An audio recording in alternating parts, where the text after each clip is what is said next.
చూడండి హైవేస్ చూడండి.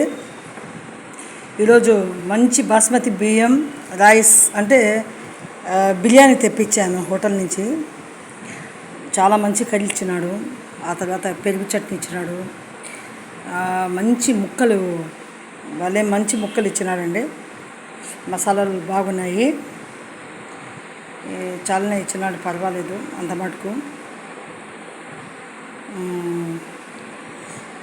చూడండి, ఈరోజు నా డిన్నర్ అన్నమాట ఇది.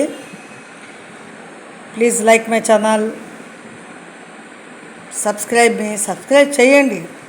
Please like my channel, subscribe మీ, షేర్ చేయండి, కామెంట్స్ పెట్టండి ప్రేమగా. మీ శ్రేభిలాషినే కదా నేను. బాగుంది కదా, మంచిగా ఉందండి, పొడి పొడిగా భలే బాగుంది. రుచి మంచి వాసన ఉంది. చికెన్లో మంచి రోస్ట్ చేస్తున్నారు వాళ్ళు. అలాంటి చికెన్ ఇచ్చినారు సపరేట్గా ఇందులో చికెన్ బిర్యానీలో. టేస్ట్ చెప్తానండి. Please like channel, subscribe.